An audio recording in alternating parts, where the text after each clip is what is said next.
쉽게 생각하면 시골 밥상이라고 생각을 하시면 됩니다. 시골 밥상에 올리브유가 어디 있냐? 들기름이 있어요. 생선 우리 많이 먹잖아요. 통곡물, 현미라든지 보리라든지 잡곡 섞어서 먹으면 되는데 사실 요즘 너무 쌀밥만 먹거든요. 그런데 우리나라 시골 밥상에 치명적인 단점이 있습니다. 뭐냐면 뇌졸중을 예방할 식습관과 원장님의 하루 루틴을 공유해 주신다면요? 사실 우리나라 사람들은 꼭 병 얘기만 나오면 먹는 걸 같이 물어보시더라고요. 근데 사실 제가 거기에 대해서 드리고 싶은 대원칙은 뭔가를 안 먹어서 생기는 병보다는 안 좋은 걸 많이 먹어서 생기는 병들이 훨씬 많습니다. 그래서 제가 뭔가 말씀을 드리기 전에 본인이 생각했을 때 이거 안 좋은 음식인데 이런 걸 피하는 게 가장 좋습니다. 그러면 좋은 음식은 뭐냐? 이것도 다들 아는데 이걸 명료한 언어로 말씀을 드리면 그걸 지중해식 식단이라고들 하죠. 지중해식 식단이라고 하면 통곡물, 올리브유, 채소 이런 건 많이 먹고 붉은 고기 적게 먹고 가공식품 안 먹어야 되고 이런 게 주요 골자거든요. 그렇게 얘기하면 그럼 내가 지중해 가야 되나 아니면 지중해 사람들 어떻게 먹는지 보고 똑같이 차려 먹어야 되나 이렇게 생각을 하시는데 쉽게 생각하면 그냥 우리나라 시골 밥상이라고 생각을 하시면 됩니다. 우리나라 시골 밥상에 올리브유가 어디 있냐? 들기름이 있어요. 비슷한 종류의 기름이거든요. 그러니까 채소 위주의 기름을 뿌려서 먹는데 대신에 산패되지 않은 신선한 들기름이나 올리브유여야 되고요. 생선 우리 많이 먹잖아요. 등푸른 생선, 등푸른 생선, 고등어나 꽁치, 정어리 같은 등푸른 생선 먹으면 되고요.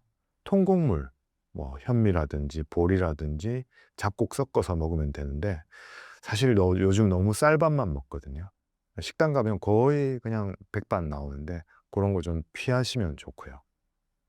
고기 많이 먹게 되는데 고기 양 좀 줄이고 고기도 꼭 필요하지만 줄이는 대신에 다른 골고루 음식을 먹어서 단백질을 섭취하시는 게 좋고요. 그런데 우리나라 시골 밥상에 치명적인 단점이 있습니다. 뭐냐면 소금이 너무 많아요. 특히나 국물이 많지 않습니까? 그래서 우리나라 시골 밥상인데 소금량을 대폭 줄이고 국물을 줄인 음식을 먹는다. 이런 개념을 가지고 식사를 하시면 아주 훌륭한 식사가 될 것 같습니다. 그중에서 가장 지키기가 힘들고 나쁜 음식 하나만 꼽으라 그러면 제 생각에는 쌀밥입니다. 우리나라 쌀밥이 주식이잖아요. 근데 언젠가부터 쌀밥을 그렇게 많이 먹었나? 역사적으로도 얼마 그렇게 오래되지 않았거든요. 근데 쌀밥을 계속 먹는 거는 쌀밥도 일종의 정제된 탄수화물이기 때문에 날 것의 탄수화물을 많이 먹어야 된다. 통곡물을 먹어야 된다. 그게 중요하다. 그런데 통곡물을 그냥 외식을 했을 때 먹기가 쉽지가 않습니다. 그러니까 외식 문화도 좀 바뀌어야 될 거고 완전히 바뀌기 전까지는 집밥을 챙겨야 될 거고 집에서 먹을 때만큼은 내가 쌀밥이 아니라 통곡물밥, 잡곡밥 먹는 습관을 기르시는 게 가장 좋겠습니다. 제가 어디 나와서 제 생활을 이렇게 말씀드린 게 많지 않은 것 같은데요. 제가 하루를 어떻게 사는가를 말씀을 드리면 어떤 게 건강한지 제가 잘 지키지 못하더라도 어떤 생각을 가지고 지내는지를 좀 공유를 하겠습니다. 일단 저는 잠을 되게 중요하게 생각하는데요. 하루 7-8시간은 꼭 자려고 애를 씁니다. 특히 제가 잠에 집착하는 이유는 고등학생, 의과대학, 레지던트 생활 지나면서 잠을 푹 제대로 잘 자본 적이 없어요. 그리고 최근에 이제 수술하는 병원에서 나와서 개인 의원을 개원을 했지만 수술하는 병원에 있을 때까지는 1년 365일 거의 매일 중환자실에 환자가 있었기 때문에 밤에 자다가도 전화를 받습니다. 그런데 이 잠을 푹 자지 못하고 깨는 게 얼마나 건강에 나쁜지 저는 충분히 알고 있기 때문에 7-8시간 푹 잘 자는 걸 엄청 애를 쓰고 있습니다.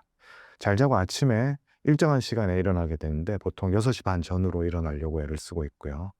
아침에 일어나서 가능하면은 계란 후라이라든지 간단한 채소류, 과일 같은 걸 아주 소량 먹고 출근을 하려고 애를 쓰고 있습니다. 출근해서는 제 진료실에 천국의 계단이 있어요. 유산소 운동 한 10분이라도 하고 시작하려고 애를 쓰고요. 그렇게 되다 보면 진료 시간이 9시부터인데 6시 반, 9시 벌써 한 2-3시간 지나갔지 않습니까? 그러면 커피 한 잔 하고 시작합니다. 모닝 커피이긴 한데 너무 일어나자마자 바로 마시는 모닝커피는 좋지 않고요. 그렇게 한 두세 시간 지나고 몸이 좀 깼을 때 커피 마시는 게 좋습니다. 하루 커피는 두세 잔 넘어가지 않도록 애를 쓰고 있고 마지막 커피는 적어도 3시 전에는 끝내려고 합니다. 잠자는데 방해가 되기 때문에. 그리고 오래 앉아 있는 걸 되게 위험하다고 생각하기 때문에 환자분들 밀려 있지 않는 한 병원 여기저기 막 돌아다니면서 괜히 이 방 들어갔다가 저 방 들어갔다가 일어났다 앉았다. 그리고 가끔 어떤 경우에는 환자분이 막 밀려 있는 경우에는 일부러 서서 진료를 하기도 합니다. 잠시. 오래 앉아 있는 게 여러 가지로 되게 안 좋습니다. 점심 때는 거의 대부분 샐러드 시켜 먹습니다. 샐러드를 뭐 집에서 준비해 가면 좋겠지만 집사람한테도 미안하고 쉽지 않으니까 근처 샐러드 가게에서 이제 배달시켜 먹습니다. 뭐 자주 먹으니까 질리더라고요. 그래서 이 집에서 한번 시켜 먹고 저 집에서 한번 시켜 먹고 어떤 날은 뭐 고기 들어가 있는 거 먹고 어떤 날은 연어 들어간 걸 먹고 이런 식으로 조절해서 점심 때는 거의 샐러드 먹고요. 저녁 때는 웬만하면 집에 가서 집밥 먹습니다. 저녁 약속은 웬만하면 일주일에 한 번 넘기지 않으려고 하고 음주도 가능하면 아무리 많이 마셔도 소주 한 병 이상 안 마시려고 되게 애를 씁니다. 그리고 주 1회는 반드시 PT 갑니다. PT 가서 막 숨을 헐떡거리고 다리가 후들거릴 정도로 운동을 하게 되고 저녁 먹고 나면 산책을 한다든지 강아지 데리고 산책한다든지 뭐 하다못해 재활용 쓰레기라도 좀 버리려고 애를 쓴다든지 소파와 한 몸이 되지 않도록 애를 쓰는 편입니다. 계피가 뇌 건강에 특효약이라는 것이 사실인가요? 언젠가부터 그런 얘기가 돌고 있더라고요. 제가 알기로는 아닙니다. 그런데 이런 얘기가 왜 나왔는지를 찾아보니 일부 종류의 계피 성분 중에 쿠마딘이라는 성분이 들어가 있더라고요. 이 쿠마딘이 뭐냐면 항응고제입니다. 뭐 심장 판막 수술이나 부해나 부정맥이 있는 경우에 항응고제로서 복용하는 성분인데요. 이게 있으면 아무래도 혈관이 덜 막힌다 이런 이유 때문에 이 계피가 뇌혈관의 특효다 이런 이야기가 돌고 있는 것 같은데 이런 약이 필요한 분이 아니면 지혈에 문제가 생길 수 있기 때문에 오히려 좋지 않겠고 또 이 성분이 간독성이 있을 수 있기 때문에 계피 같은 특정 식품을 과도하게 먹는 건 전혀 공부할 만한 일이 아닙니다. 피로와 불안을 피하기 위해 식사 순서와 당질을 조절해야 하는 이유는 무엇인가요? 탄수화물을 먹게 되면 갑자기 혈당이 올라갈 수 있습니다. 그리고 혈당이 올라갔다가 내려오는 순간 교감신경이 항진되기 때문에 급격히 피로해지고 흥분되는 경험을 하실 수 있는데 이런 걸 먹는 순서만 조금 바꾸면 훨씬 완화시킬 수가 있습니다. 그러니까 보통 뭐 쉽게 표현하자면 밥부터 먹지 말고 반찬부터 먹어라. 특히 채소 위주의 반찬부터 먼저 한 입 먹고 그 다음에 밥을 좀 먹으면 이런 과정이 훨씬 완화될 수가 있기 때문에 좋은 습관이라고 생각을 합니다. 그래서 저도 실제로 밥을 먹을 때 밥을 나중에 퍼달라고 합니다. 집에 가서 저녁에 이제 와이프가 차려줄 때 먼저 반찬 차려놓으면 젓가락 들고 반찬 몇 개 먹고 있다가 밥이 나오면 그때부터 먹기 시작합니다. 뇌와 혈관에 좋은 영양제가 있을까요? 사실 저는 영양제를 꾸준히 먹지 않는 사람입니다. 영양제보다 그냥 내 음식이 훨씬 중요하고 내 생활 습관이 훨씬 중요하다고 생각하는 사람이기 때문에 따로 챙겨 먹는 영양제는 없지만 또 어디서 선물을 받기도 하고 와이프가 또 챙겨주면 한 번씩 먹긴 하는데 마음속 깊이 그렇게 중요하게 생각하고 있지는 않습니다. 그럼 환자분들이 물어봤을 때도 사실 똑같이 대답을 해드리는데요. 그래서 저는 이 영양제가 필요할 때 먹는 영양제가 아닌 생활형 영양제라는 표현을 쓰고 생활 습관을 안내를 해드립니다. 이거 사실 다 알고 있는 내용이라서 조회수에 아무 도움이 안 될 것 같은데요. 유산소 운동, 근력 운동, 뭐 얼마 해야 된다 얘기들이 많이 있지만 그 시간을 지키는 것도 엄청 중요하지만 안 하는 것보다는 무조건 하는 게 좋습니다. 그리고 제가 권유해드리고 싶은 것은 나이 든 분들일수록 유산소 운동보다는 근력 운동을 추천해드립니다. 왜 그러냐면 유산소 운동은 그래도 좀 하시거든요. 내가 뭐 몇 보 걸었다, 뭐 뛰어다녔다, 러닝했다 요즘 그렇게들 하시지만 근력 운동을 하시는 분들이 너무 없으세요. 특히나 근력은 나이가 들수록 근육량이 점점 줄어들 수밖에 없고 줄어들고 나면 올리기가 어렵기 때문에 꾸준히 하시는 게 좋습니다. 할 수 있다면 저 정도 나이 때, 중년 때부터 미리미리 해야 저축을 해놓을 수 있습니다. 근육을 저축해 두는 것이 이 자산을 저축해 놓는 것만큼이나 노년기에 중요한 일이라고 생각을 합니다. 또 제가 강조하는 것이 잠입니다. 잠. 뇌를 보는 의사가 왜 그렇게 잠을 중요하게 생각하느냐? 잠을 자는 동안만 뇌에서 일어나는 일이 두 가지가 있습니다. 첫 번째, 장기 기억 저장입니다. 기억을 저장하는 일이 밤에 벌어지기 때문에 반대로 밤에 잠을 잘 자지 않으면 기억력이 떨어질 수가 있습니다. 그래서 이거는 노인뿐만 아니라 자라나는 학생들한테도 중요합니다. 공부 잘하려면 밤에 잘 자야지 수능 잘 볼 수 있습니다. 고1 때 공부한 게 수능 때까지 가려면 장기 기억이잖아요. 그날 밤에 자야지 그날 낮에 공부했던 것들이 내 기억 속에 오래 저장이 됩니다. 두 번째 이유는 자는 동안에 뇌에 노폐물이 걸러집니다. 낮에 생활하면서 뇌에 여러 가지 노폐물이 쌓여 있는데 그게 청소되는 시간이 밤입니다.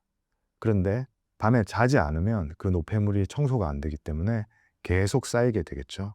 그래서 실제로 치매의 주요 원인 중에 하나가 수면 장애입니다. 잘 자는 게 그만큼 중요합니다. 자, 그런데 잘 자려면 잠이 안 오는데 어떡하냐? 원칙을 좀 지켜야 됩니다. 잠자는 원칙 두 가지를 말씀드리면요. 첫 번째, 밤에 자는 겁니다. 두 번째, 피곤해야 자는 겁니다. 무슨 말이냐 하면 밤에 이렇게 환한 불 밑에 있거나 핸드폰 쳐다보거나 TV 보고 있거나 막 쿵쾅쿵쾅 자극이 있으면 잠을 잘 수가 없습니다. 그래서 밤에는 잘만한 환경을 만들어줘야 됩니다. 불이 필요하다면 은은한 백열등 정도만 켜놓고 가능하면 불빛을 줄이는 게 좋고요. 낮에 피로물질이 충분히 쌓여서 내가 피곤하게 느끼는 상태여야 밤에 잠이 옵니다. 그러려면 낮에 또 나짐을 느끼게 해주기 위해서 햇볕을 쬐면서 땀을 좀 흘리면서 얘가 은근히 아리백일 정도로 뭔가 운동을 해놓는 것이 밤에 잘 자는 데 도움이 됩니다. 그 이외에도 못 자는 이유들이 여러 가지 있지만 이 두 가지가 기본 원칙이기 때문에 이 두 가지 기본 원칙 지키고 밤에 꼭 잘 주무시도록 애쓰라. 그게 제가 추천하는 두 번째 영양제입니다. 그 다음 영양제는 병원에 가는 겁니다. 미리미리 당뇨, 고혈압, 고지혈증 이런 거 관리하는 겁니다. 그건 혼자서 하기 힘들기 때문에 의사의 도움이 필요할 때는 검사도 해야 되고 필요하면 약도 드시는 게 좋습니다. 자기가 할 수 있는 가장 최고의 영양제는 지중해 식단입니다. 좋은 거 먹고 나쁜 거 피하고. 좋은 거 뭔지는 이미 다 알고 있어요. 야채, 통곡물, 올리브유 같은 좋은 기름, 우리나라로 치면 들기름 이런 것들 잘 챙겨 드시고 육류 너무 많이 드시지 마시고 우리나라로 치면 국물 좀 피하셔서 소금 너무 많이 섭취하지 않도록 나트륨 함량을 좀 제한하시는 게 좋습니다. 그리고 또 하나 잘 빠뜨릴 수 있는 것이 이 시력과 청력입니다. 노인이 될수록 귀가 잘 안 들리잖아요. 눈이 잘 안 보이잖아요. 근데 그게 귀찮다고 돈이 든다고 해서 교정을 안 하시면 점점 뇌로 들어가는 시각, 청각 자극이 줄어들게 됩니다. 그러다 보면 치매 확률이 높아진다는 보고가 있습니다. 그래서 시력, 청력에 대해서 보조기구가 필요하면 안경이나 보청기 같은 기구를 꼭 처방을 받으셔서 제대로 듣고 보실 수 있도록 조치를 하셔야 됩니다. 그래도 꼭 물어보십니다. 뇌에 좋은 영양제가 없느냐. 그러면서 제일 많이 거론되는 게 오메가3입니다. 오메가3 도움이 되느냐 아니냐에 대해서 말들이 많습니다만 사실 우리나라에서 오메가3 안 먹으면 나만 뒤처지는 것 같은 큰일 나는 느낌을 많이 받습니다. 근데 오메가3가 필요할 정도로 고지질 관련 문제가 있는 분들은 사실 오메가3만으로 해결이 안 되는 분들이 많거든요. 그분들은 거기 맞는 약을 드셔야 됩니다. 스타틴이라고 하는 약이 필요한 분들이 많고요. 그 약이 사망률을 낮추는데 엄청나게 도움이 되기 때문에 필요하시면 처방받아서 그 약 드셔야 되고요. 그런 것에 보조제로서 오메가3가 효과가 있는 경우가 있습니다. 그런 분들한테는 오메가3를 영양제라기보다는 치료제로서 처방을 해드리는 편입니다. 그리고 일부에서 비타민 B군이 추가되면 뇌 건강에 도움이 되는 경우가 있습니다. 그래서 비타민 B 복합제, 영양제 이런 거 챙겨 드시는 것도 도움이 될 수 있지만 대부분은 안 드셔도 됩니다. 그리고 제일 많이 물어보시는 것이 종합 비타민제 어떠냐? 종합 비타민제가 여러모로 도움이 된다. 그러면 의사들이 권고하고 자기도 챙겨 먹고 할 텐데 안타깝게도 종합 비타민제가 건강에 확실히 도움된다 이런 근거가 매우 희박합니다. 그래서 내가 기분상 좋겠지 라는 기대를 가지고 먹는 것을 제가 말릴 정도는 아니지만 그거에 너무 큰 기대를 가지시면 안 되고 훨씬 중요한 것은 나의 생활 습관이다. 내가 먹는 음식이다. 그걸 잊지 말고 거기에 더해서 조금 도움받는다. 이런 개념으로 영양제를 드시는 게 좋을 겁니다. 치매 초기 증상에 우울증과 불안 증세가 있다는 것이 사실인가요? 치매 환자들을 검사를 할 때 저는 세 가지 항목을 잘 봅니다. 기억력, 그리고 명령 수행 능력, 그리고 우울감. 이 세 가지를 검사를 처음에 하게 되는데요.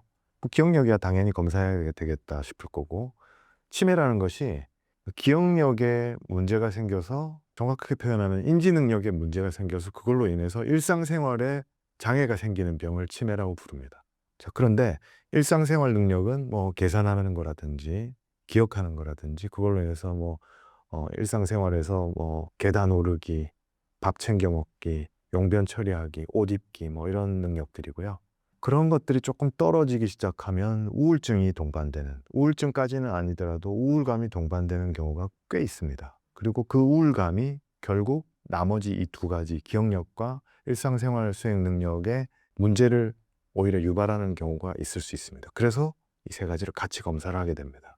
우울 불안이 치매의 초기 증상일 수도 있지만 치매 그 자체의 증상일 수도 있고, 아니면 말기에 많이 심해진 이후의 증상일 수도 있습니다. 그래서 국제 알츠하이머 학회에서도 50세 이상에서 6개월 이상 우울감이 지속될 경우에 그에 따른 조치를 하라고 권고를 하고 있거든요. 그만큼 치매와 우울은 연결고리가 있습니다. 그래서 실제 치매 환자들 중에서 치료해야 되는, 증상에 대해서 치료해야 되는 내용 중에 우울감이 있습니다. 그래서 우울증이 있다고 판단되면 적어도 6개월 이상 항우울제를 처방해서 우울감 개선이 되는지 치료하면서 모니터링 하라고 되어 있습니다. 그게 중요한 것은 결국 치매라는 것이 뇌질환이긴 하지만 결국 신체 활동하고 다 연관이 되어 있습니다. 건강한 마음에 건강한 신체 이런 말 들어본 적 있을 텐데, 결국 뇌도 이 몸 움직임하고 상당히 관련이 되어 있거든요. 그런데 우울감이 있으면 자꾸 처지게 됩니다. 자꾸 처지면 움직이지 않게 되고, 움직이지 않으면 신체 건강이 나빠지고, 그 신체 건강의 악화가 결국 뇌에도 영향을 미쳐서 치매를 악화시키는 요인이 됩니다. 그래서 같이 치료를 받으셔야 됩니다. 그렇지만 모든 우울 불안이 치매라고 볼 수는 없습니다. 우울 불안을 유발하는 여러 가지 문제가 있을 텐데 그 중에 하나가 치매 때문에 나타나는 거다. 이 정도로 생각하시면 되겠습니다. 비만약이 치매 예방에 효과적이라는데 더 개발된다면 긍정적인 결과를 미칠까요? 알고 물어보시는 건지 모르겠습니다만 제가 그 유명한 비만약을 처방해서 살을 많이 뺐습니다, 사실. 제가 태어난 지가 지금 한 2년 가까이 됐는데 갑자기 막 수술방 왔다 갔다 하고 중환자실 왔다 갔다 하고 이렇게 활동하던 의사가 좁은 병원에서 주로 진료실에서 앉아서 일을 많이 하다 보니까 살이 많이 찌더라고요. 그래서 인생 최고 몸무게를 찍고 안 되겠다 싶어서 운동을 시작했습니다. 식단도 바꾸고요. 그러면서 약 없이 한 10kg 정도를 뺐거든요. 근데 10kg 빠지고 나서 그때부터는 정체기에 들어가는데 이게 좀 아깝고 더 빼고 유지를 하고 싶은데 힘들더라고요. 그때 이 요즘 유행하는 비만약 위고비를 만나게 돼서 위고비를 쓰고 지금 거기서 8kg 더 감량해서 한 18kg 정도 뺐습니다. 사실 부끄러운 얘기인데 뇌를 진료하는 의사인데 환자들 건강을 담당을 해야 되는데 살이 찌니까 저도 혈압이 올라가더라고요. 그래서 혈압약을 먹어야 되나 엄청 고민하다가 안 돼서 혈압약을 잠시 먹다가 다행히 지금은 살이 빠지고 혈압약을 끊었습니다. 그리고 코를 많이 골았어요. 코를 엄청 골았는데 애들이 아침에 같이 밥 먹다가 걱정을 해요. 아빠, 어제 제 방까지 아빠 코 고는 소리가 들렸어요. 너무 무서웠어요. 근데 요즘은 코를 거의 안 곱니다. 제가 이런 말씀을 드리면서 뇌와의 어떤 연관을 지을 수 있을까? 일단 연구 결과를 팩트만 말씀드리면 아직 비만약 GLP-1 관련 GLP-1 작용제 비만약이 치매를 치료하는 효과가 있다 이렇게 단정 지을 수는 없습니다. 아직 그런 근거는 없고 그런 가능성이 제시되고 있는 중이고 아직 결론이 나지 않았습니다. 그런데 뇌에 직접적인 영향을 주지는 않더라도 이런 당뇨, 고혈압, 고지혈증, 치매와 관련이 있는 기저질환을 개선시키는 데 당연히 도움이 되고 수면무호흡증과 코골이 같은 문제를 완화시킴으로써 잠을 푹 자게 하는 데 도움이 되기 때문에 치매하고 연관이 있을 수 있다고 생각을 합니다. 치매를 개선시키는데, 늦추는데 도움이 될 수 있는 거라고 생각합니다. 어떻게 보면 그 약이 도움이 된다는 말일 수도 있지만, 비만하면 치매가 잘 생긴다, 이렇게 생각하는 게 맞겠습니다. 치매의 유전적 영향은 어떤 것이 있을까요? 치매는 가족력이 있습니다. 분명히 가족력이 있는 질환이고요. 부모님에게 알츠하이머 치매가 있으면 그 자식에게도 알츠하이머 치매가 발병할 위험이 아닌 경우에 비해서 1.5에서 2배 정도 늘어난다는 보고가 있고, 가족력이 많으면 많을수록 그 비율이 점점 올라간다, 이런 보고들이 있기 때문에 알츠하이머 치매는 분명히 가족력이 있는 질환이다, 이렇게 보고 있습니다. 그럼 어떤 가족력과 유전하고는 조금 다른 개념인데, 그러면 어떤 유전자가 문제가 있느냐, 이런 거는 아주 지금 활발히 밝혀지고 있는 중이긴 한데, 대표적으로 알아낸 게 많이 인용되는 것이 아포이 유전자라는 것이 있습니다. 이게 여러 가지 아형이 있는데, 아포이 유전자 중에서 E4 타입이 많을수록 부모에게서 다 E4를 받았다, 그러면 알츠하이머 치매 위험이 높아진다고 되어 있습니다. 없는 경우보다는 하나 있는 게 더 높다고 알려져 있고요. 그런데 이것을 모든 분들에게 적용을 해서 걱정이 된다고 유전자 검사를 해보라고 권유하지는 않습니다. 왜냐하면 E4 두 개 있으면 높다고 했잖아요. 높다고 하더라도 치매에 걸릴 확률보다는, 알츠하이머 치매 걸릴 확률보다는 안 걸릴 확률이 더 높습니다. 그러니까 이런 걸 미리 검사를 해서 지레 겁먹을 필요가 없다는 거고, 지레 겁먹어봤자 어차피 예방할 수 있는 방법은 다 똑같습니다. 생활 습관, 내 몸 관리 잘 하는 거예요.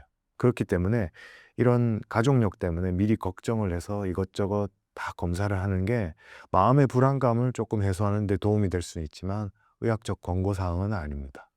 마약을 하면 치매에 걸리는 이유는 무엇인가요? 사실 치매라는 것이 기억력, 인지 능력이 떨어져서 일상생활 능력이 떨어지는 병을 묶어서 치매라고 한다고 했는데, 치매를 유발하는 요인들은 여러 가지가 있습니다. 예를 들면 뇌 외상에 의해서도 치매가 생길 수 있고요. 뇌졸중 후에 혈관 문제로 인해서 혈관성 치매가 생길 수도 있고, 대표적으로 알려져 있는 건 알츠하이머 치매죠. 근데 또 알코올성 치매라는 것도 있습니다. 이런 것처럼 뇌를 망가뜨릴 만한 여러 가지 요인이 있을 때 그것이 결과적으로는 치매로 나타날 수 있는데, 마약도 마찬가지입니다. 뇌를 망가뜨린다, 마약이 뇌를 망가뜨린다는 거는 누구나 다 알고 있는 사실이잖아요. 그래서 알코올이든 마약이든 중독이 되고 나면 그 끝은 치매가 올 가능성이 매우 높습니다. 그래서 절대 한 번이라도 손대면 안 됩니다. 최근 치매 환자가 폭증하는 원인이 무엇인가요? 치매 환자가 늘어나는 요인 1번은 아이러니하게도 오래 살기 때문입니다. 이 사람이 유전적으로 치매에 걸릴 확률이 높았었는데 오래 살지 못해서 치매가 발병하기 전에 돌아가셨단 말이에요. 그러면 치매 환자가 아니게 되는 거죠. 근데 치매라는 것은 나이가 들면 들수록 발병 확률이 점점 높아집니다. 60대보단 70대, 70대보단 80대, 80대보다는 90대, 점점 늘어나는 게 치매이기 때문에 고령화 사회가 될수록 치매 환자는 늘어날 수밖에 없습니다. 또한 우리나라는 2017년부터 치매 국가 책임제라는 것을 선포하고, 각 지자체에 치매 안심센터라는 것을 만드는 등 치매를 관리하는 데 엄청난 노력을 기울이고 있습니다. 그러다 보니까 치매 진단도 많아지고 환자나 보호자들이 치매에 대한 관심도 엄청나게 늘어나면서 치매가 진단되고 치매 환자가 등록되는 비율이 엄청나게 높아졌습니다. 그러니까 예전에는 치매 환자들이 곳곳에 있었다가도 실제로 통계에 잡히지 않는 경우가 많은데, 요즘은 치매가 바로 통계에 잡혀서 치매 발병률이 높아지는 그런 효과가 나타납니다. 그리고 고령화하고 또 관련 있는 얘기인데요. 고령화가 되면 치매 환자들이 오래 살게 되면서 똑같은 치매 환자라도 치매 환자 유병자 수가 기간에 따라서 점점 늘어나게 되는 효과가 있기 때문에 점점 더 치매 환자가 늘어나는 것 같은 그런 효과가 있습니다. 그리고 그 이외에도 치매를 유발할 만한 여러 가지 위험 요인들이 있잖아요. 당뇨, 고혈압, 고지혈증, 비만, 우울감, 이런 것들이 현대 사회로 가면서 예전에 비해서 점점점 늘어날 수밖에 없는 게 현실이거든요. 그런 것들이 치매 발병률을 높이는데 기여하고 있는 요소라고 생각합니다. 암과 같이 치매의 단계별 특징은 무엇인가요? 암이 1기, 2기, 3기, 4기 이런 식으로 많이들 알려져 있는데, 사실 암의 병기도 상당히 까다롭게 복잡하게 돼 있어서 요즘 사실 뭐 1, 2, 3, 4기로 나누는 것은 크게 의미가 없긴 한데 의학 공부를 하지 않은 일반인들, 환자분들 입장에서는 그렇게 단순 명료한 게 좋잖아요. 그러면 치매에 그런 게 있느냐? 있습니다. 1단계는 무증상 단계입니다. 그럼 무증상이 무슨 치매냐? 유전적으로 이분은 치매가 될 가능성이 아주 높지만 무증상인 경우 있을 수 있겠죠. 그런 경우를 1단계라고 하고요. 2단계는 아직 병명을 붙이긴 힘들지만 미세하게는 치매를 의심할 만한 증상들, 기억력 저하라든지 행동의 변화, 우울감 같은 것들이 나타나는 경우가 있을 수 있습니다. 그걸 2단계라고 하고요. 3단계는 경도인지 장애라고 많이 들어보셨을 거예요. 치매는 아니지만 기억력 저하가 분명히 있고 그렇지만 일상생활 능력은 보존되어 있는 단계를 경도인지 장애라고 합니다. 보통 이 단계에서는 완전히 기억력이 떨어져서 기억을 못하는 경우는 드물고 기억에 대해서 힌트를 살짝 주면 그거 하고 기억을 해내는 경우가 많습니다. 경도인지 장애에서는 미리 발견이 되면 치매로 넘어가지 않도록 관리할 수 있는 방법이 여러 가지 있기 때문에 본인이 기억력 저하가 의심이 된다 그러면 이 단계에서 미리미리 조치하시는 게 좋습니다. 네 번째 단계는 경도 치매입니다.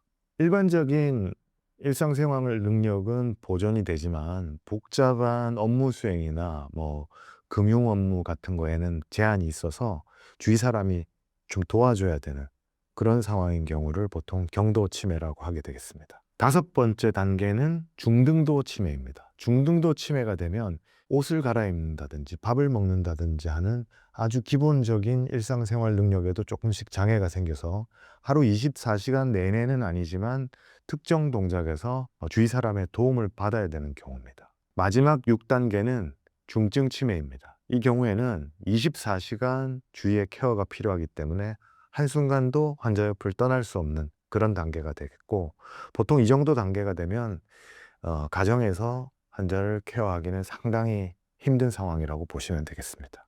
이런 치매 단계를 구분하는 이유는 치료를 결정하는 데서도 어느 정도 참고가 되고 이 환자를 어떻게 케어할지 치료 돌봄에 대한 결정을 할 때 의사소통을 할 때 도움이 되기 때문에 이런 식으로 구분을 하고 있습니다.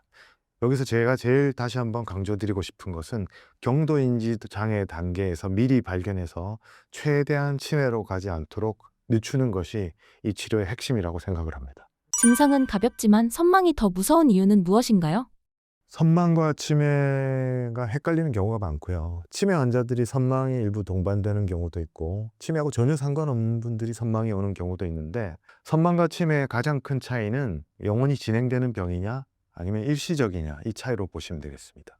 선망은 상당히 진행된 단계 치매 환자처럼 보일 수 있지만 그게 일시적입니다.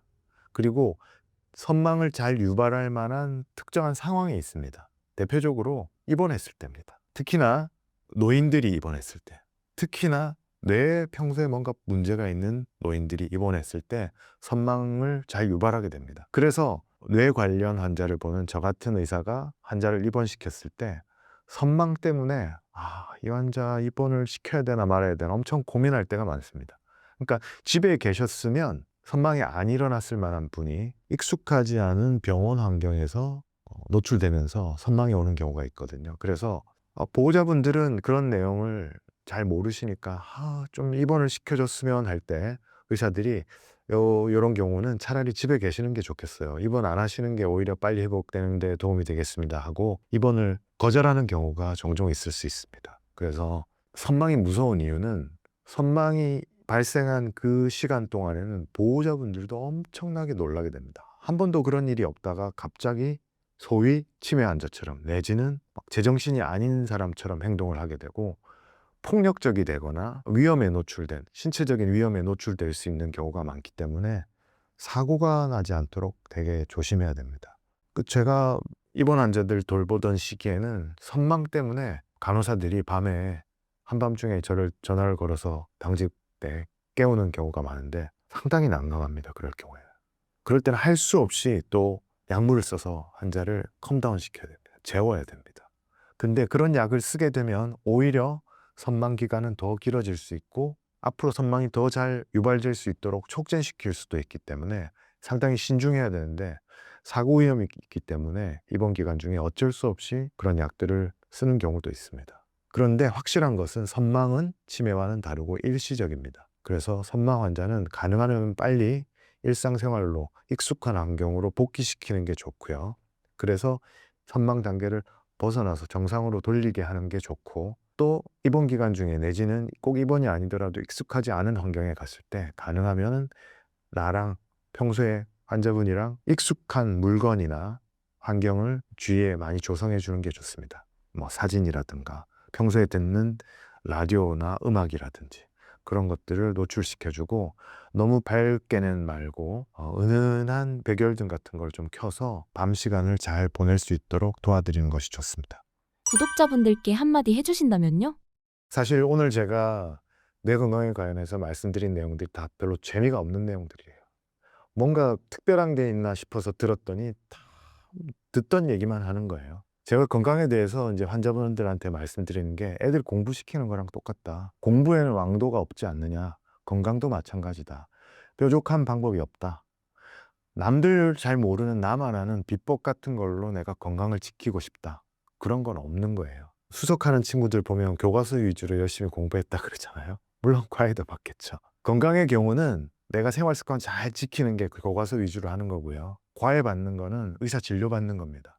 그러니까 기본적인 생활 수칙 잘 지키고 때때로 병원에 오셔서 전문가들과 상의하고 도움을 받으시면 얼마든지 건강 잘 지킬 수 있습니다.